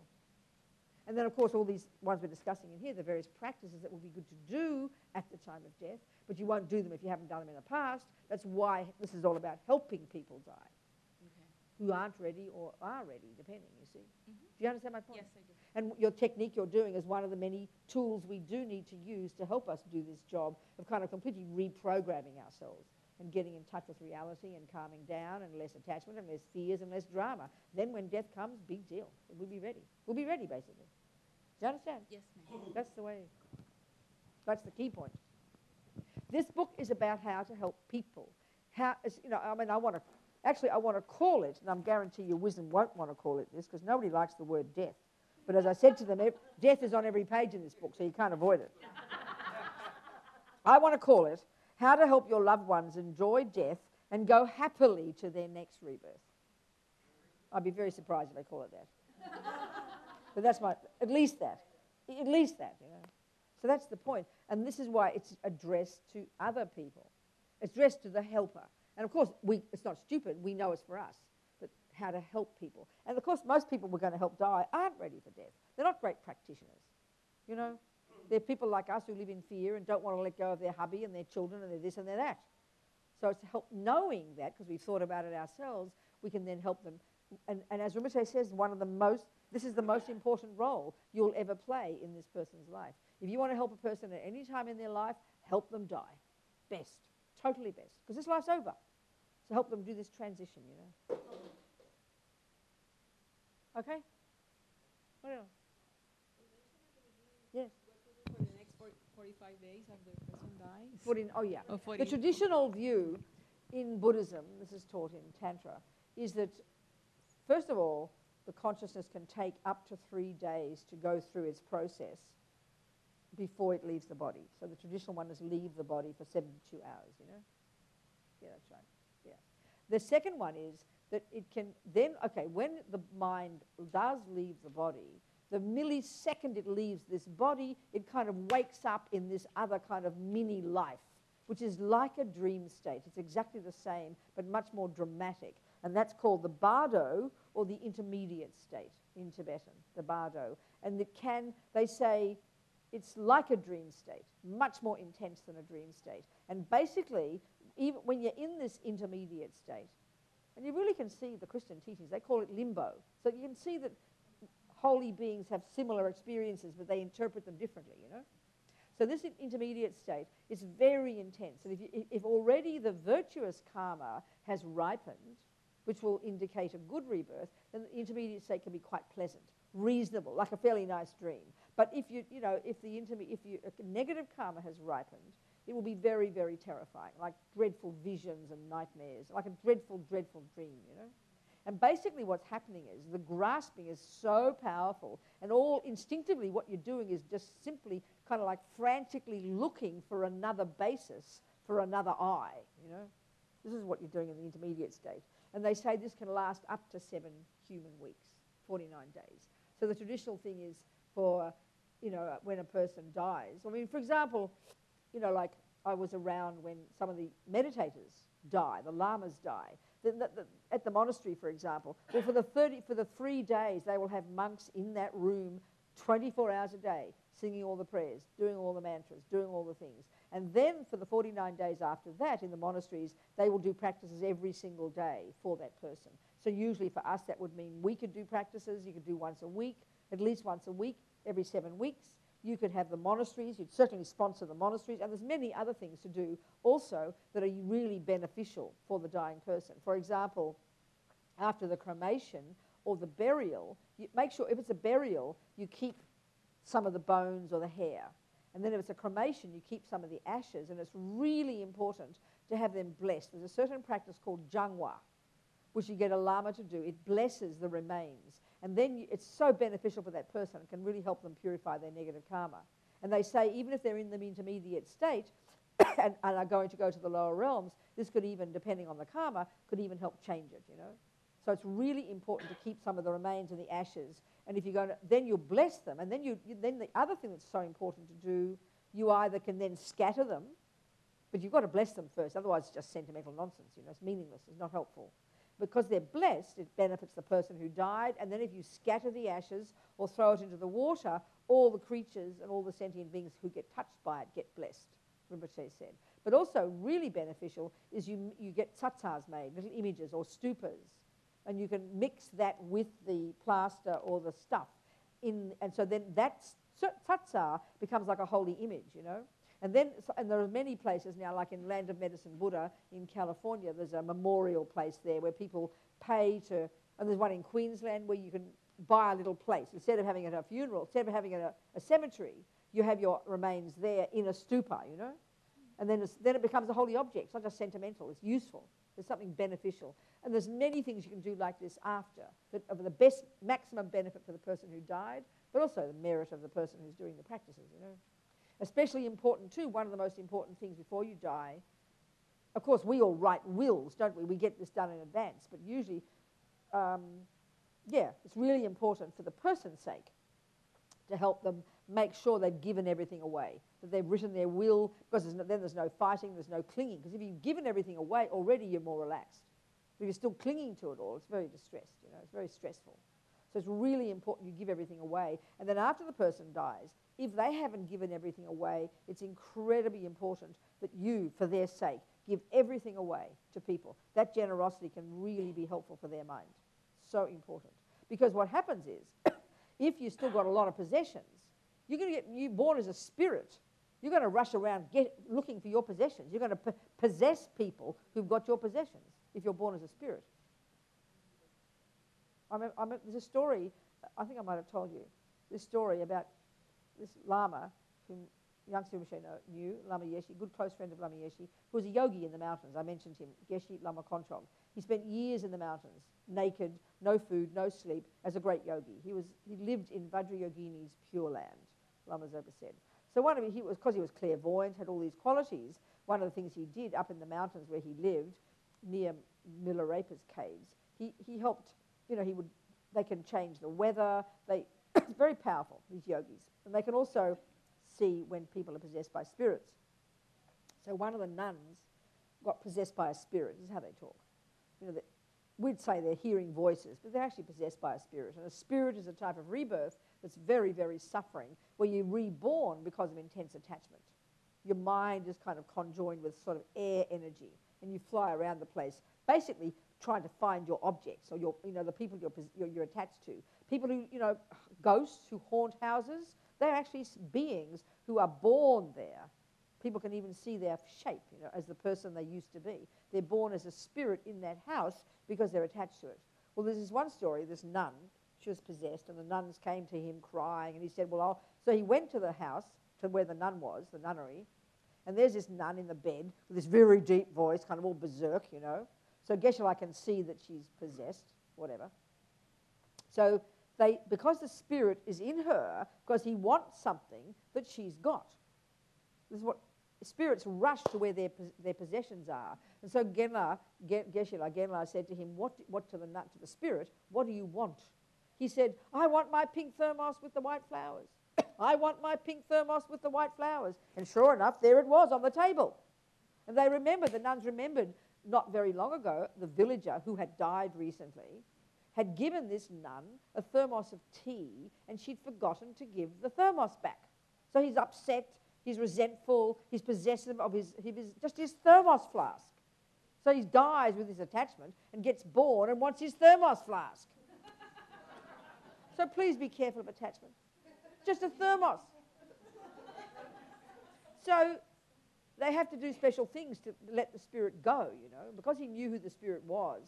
And the spirit was very interesting. The spirit was crying, saying, I can't find my way. I can't find my way. Because when you're this poor little spirit, driven by attachment energy, you're the personification of attachment. It's the most nightmarish life, running after possessions and people and objects. So anyway, he then did some prayers, and the spirit left, and you've got to give the object away so it cuts the connection, So be careful of attachment. That's why I have second thoughts. Oh, yeah, another story, also Geshe-la, at Courtin. One girl went crazy, and he said, she's possessed. You'll find an object in her luggage that the spirit wants. So she was a Jew. So they found this Jewish object that she said her father had bought in an antique store and given her. This is why I tell you, I have second thoughts about buying things in antique stores now, because you're going to get the spirit that comes with it. So what happened was, this girl, she's completely out of her brain. And Genla, what happens is, I've seen this quite a few times with the lamas, they either use peaceful methods to get the spirit to go, which means you've got to talk to them for hours and kind of try to nudge them to leave, and they don't like to leave. So sometimes they use very wrathful methods. They pick up a shoe, and so he's picked up the shoe, and he's whacking this poor girl with the shoe, but actually he's whacking the spirit, shouting and yelling, we know who you are, you leave. But they first have to throw away the object. That cuts the connection. There's a friend of mine who was possessed by a spirit. She lived in Kathmandu. She was Tibetan. I think she didn't realize. And so she went to see one lama in London, and she came back very upset. She said, Robina, that rude lama, he beat me with a shoe. So I thought, he's trying to get rid of the spirit, but it didn't go, you know. I remember one time Lama Zopa would always use very peaceful methods, and this one spirit possessing one lady in Singapore, he spent hours trying to cajole the spirit to leave, because, you know, if you get wrathful, they'll go. He was very gentle. So finally the spirit accepted a cup of tea. It promised it would leave after a cup of tea. So, who knows? Yeah.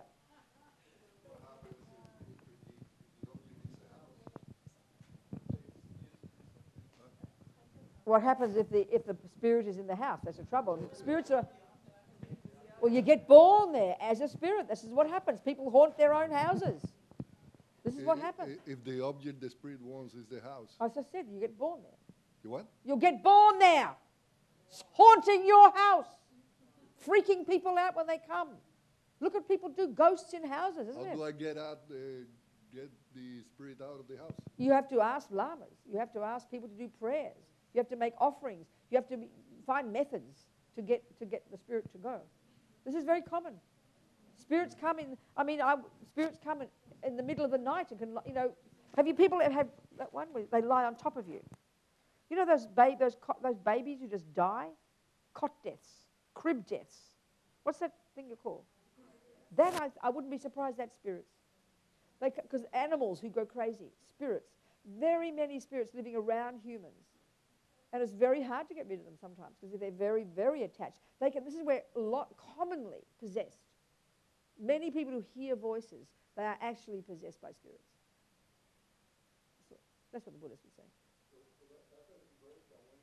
It's a type of rebirth. Yeah, it's a type of rebirth. Very, very, because of dying with intense attachment. So to possessions, thermos, that thing. To people, you possess people. Some can be very harmful as well. That's how they say. It's a type of rebirth. So, yeah.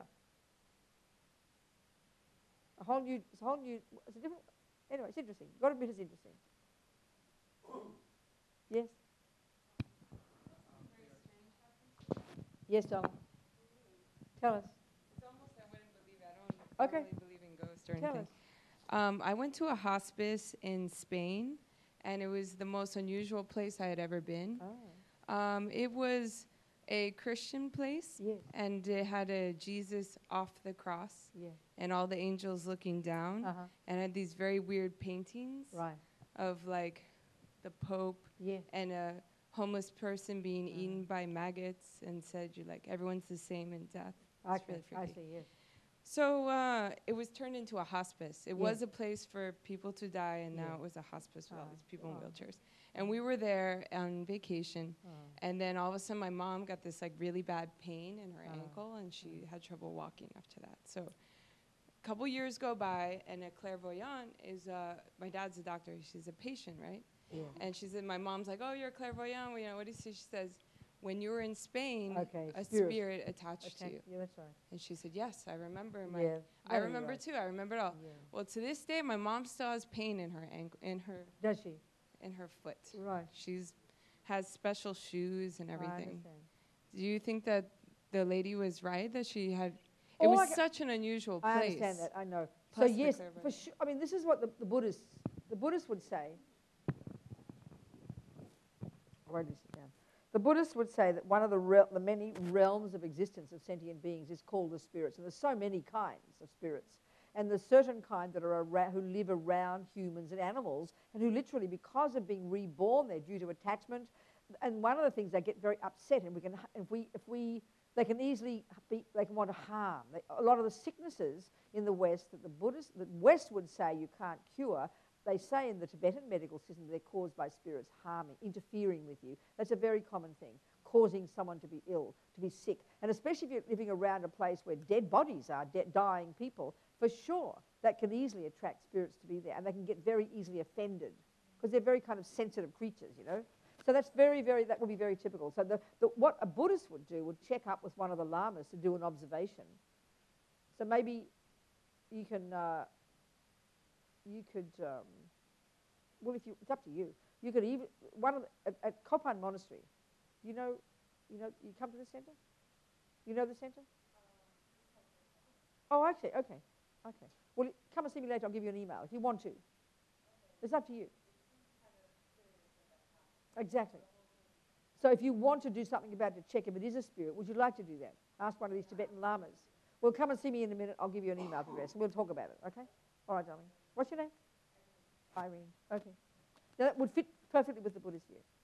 It could easily happen, definitely. She doesn't feel the presence of anything?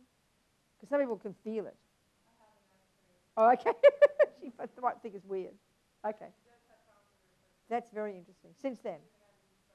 Very. And no, she didn't do anything to harm herself. It just happened. Yeah, yeah. There you go. Wow. There you go. That would fit with the Buddhist one, surely. So what else, people? What haven't I told you? I've told you a few things. Anything else? Yes. Go on. Robina, Yes. can a person make a connection with Buddhism at the moment of death? My mother was always an atheist, and Yes. then at the end of her days, she started praying to Virgin Mary. Yes. But then when she decided that she was going to die, because Yes. she told everybody that she was going to die the next day, Yes. she went to my house, and she slept by my altar, Yeah. and she died looking at the Buddha. Okay, there you go. With Clearly, of can course. she make? Of course. Obviously she did, didn't she? It's obvious she did, isn't it? Possible. These things are possible. Yeah, of course. I'm happy. How interesting. Isn't that interesting? Yeah. Wow, very interesting. Sure. Yes. What else?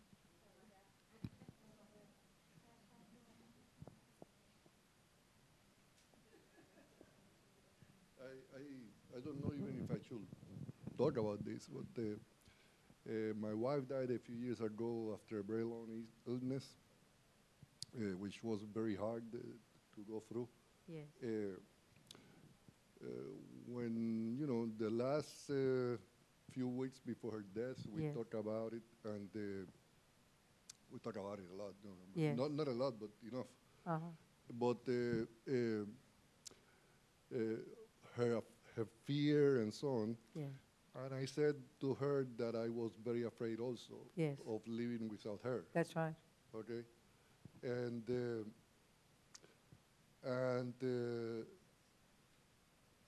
she spent a week in the hospital. I brought her back, but then in a day she became very ill again. Yes. And I took her to the hospital, and she fell into a coma very quickly. Yes. And during the coma, she began fighting, Yes. like grasping for life. Right, exactly. Very, very strongly. Yes. Our friends visited, we sang Right. to her, and so on. We tried to provide a peaceful environment. But she still kept fighting and grasping and very, very, very Unhappy. agitated. Exactly, I understand. And her mother, her brother, myself, and my son were there. And after a while, we were very, very anxious ourselves Of of course. her That's right. agitation. That's right. And after 1 or 2 hours, I don't know how long, I rose up, approached her, and whispered at her ear that she should let go. Yes. That she should, that we are okay, that she should let go. Good. That's very good. And immediately she Yes. began slowly Calming down. calming down. Good, good. That's so important. And it was interesting because we all then went to sleep because it was 2 o'clock in the morning. Yes, or something exactly. Like that. Sure. And I remember thinking that I didn't want to go to sleep because I wanted to be there at her last breath. Yes. And I was the only one who woke up at exactly the time she died. It was really something that. Were you with her when she died? Yes. I see. Yes. She was peaceful that time? Yes. That's yes, good, isn't yes, it? yes. Good. Yeah. That's good, isn't it? When did she die? How long ago? Huh? How long ago did she die? When? What year? 3.5 years. 26th of December, Okay. 2010. Okay. And, I have a new relationship now after all these Yes, years. I understand. And the person I'm with is afraid to move into the house because she feels her presence in the house. I see. So she feels her ghost is there. Is that what she feels, or she just doesn't? Yeah, she feels her presence. And I think she is there protecting me. And maybe I should, I think I have to tell her to go. Well, the Buddhist view would be she wouldn't be there. If she's there, she wouldn't be protecting you. She's probably there if she's a spirit, which doesn't sound very pleasant, which means she's not happy. She's died with attachment and is living in the house around, if it's true that she's there. But sometimes we can imagine these things. It's hard to know, isn't it? So I don't feel that. You don't? Well, then that's okay. That means she's not there. Because, I mean, normally, as you know from the Buddha's teachings, within a few weeks she's reborn somewhere else. The only time she would be there literally is if she's born as a spirit. Okay. Do you understand? Yeah, she was really, I don't think there's a reason for her to be reborn. No, I understand. Okay, then. Well, that means she's not there. It's just sentimental. But this woman doesn't want to move in with her. Doesn't want to move in with you there. Huh? I'm asking. So she doesn't want to move in there. You said that your new friend doesn't want to move into the house. Is that what you said? That's what I'm saying, and she doesn't want to go there. Well, maybe you should buy a new... Well, maybe it's best to buy a new house. Buy a new house. Have a new start. That's another discussion. Okay.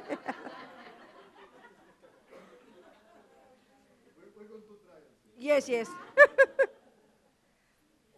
Well, I don't know if I did everything. I didn't cover everything, but we said a few things. Bit of food for thought, yeah? Food for thought. So the thing is, we have to all prepare. Because we're all going to die, whether we're... How old are you, Irene? How old are you, darling? Well, there you go. Whether you're 32 or 92, we're going to die at some point. So we might as well be ready, which means practice virtue, be good to others, don't harm others, realize impermanence. And then for our sake and the sake of others, we're going to be ready. It's a fact, you know.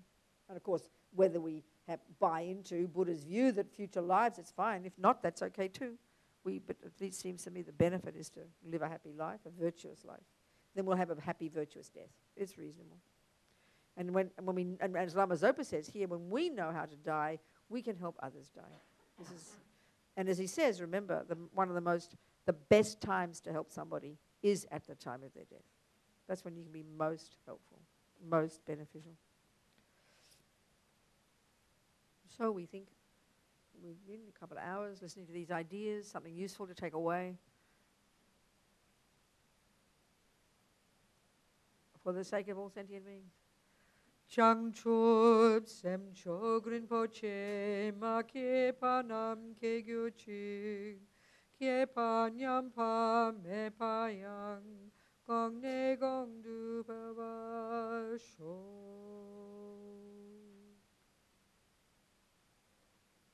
Is that it? Yeah, you do, yeah.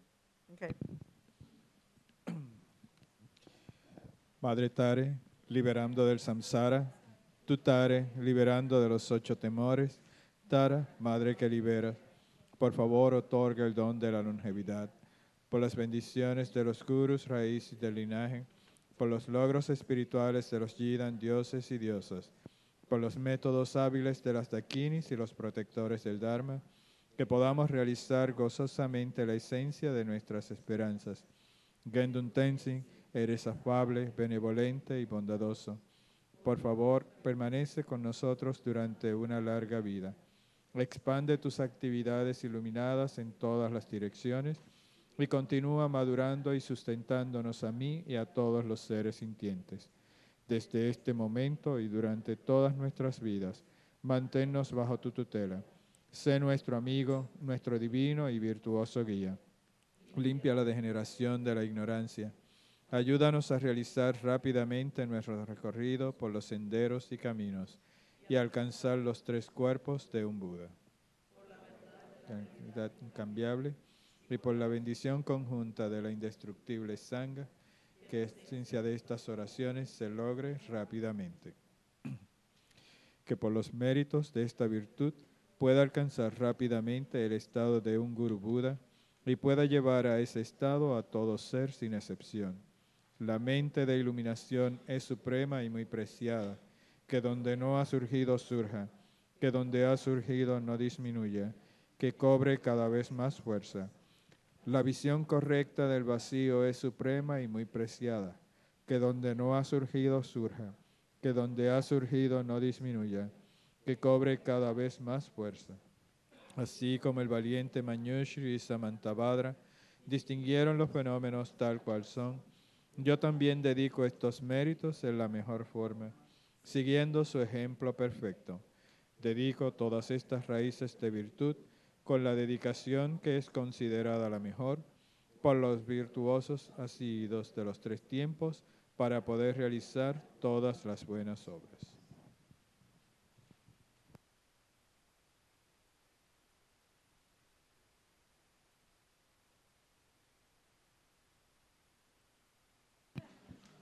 Mañana a las 7 de la noche.